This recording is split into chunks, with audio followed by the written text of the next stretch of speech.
In a historic first, Virgin Atlantic has soared across the Atlantic, powered solely by sustainable aviation fuel, or SAF. This groundbreaking journey took flight from London, landing safely in the heart of New York. At the helm of this venture were notable figures such as Richard Branson and the British Transport Minister, pioneering a cleaner future for air travel. The fuel propelling this Virgin Boeing 787, made from used cooking oil, waste animal fat, and a hint of synthetic kerosene from waste corn, is a testament to the innovative spirit of our times. As we strive to decarbonize our planet, airlines are looking to this low-carbon fuel to cut emissions by a staggering 70%.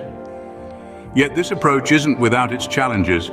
The high cost and limited availability of SAF are hurdles on the path to the aviation industry's ambitious goal: net zero emissions by 2050. With a target of 65% SAF usage by 2030, the clock is ticking. Remember, the sky isn't the limit, it's just the beginning. Until next time, keep your eyes on the skies.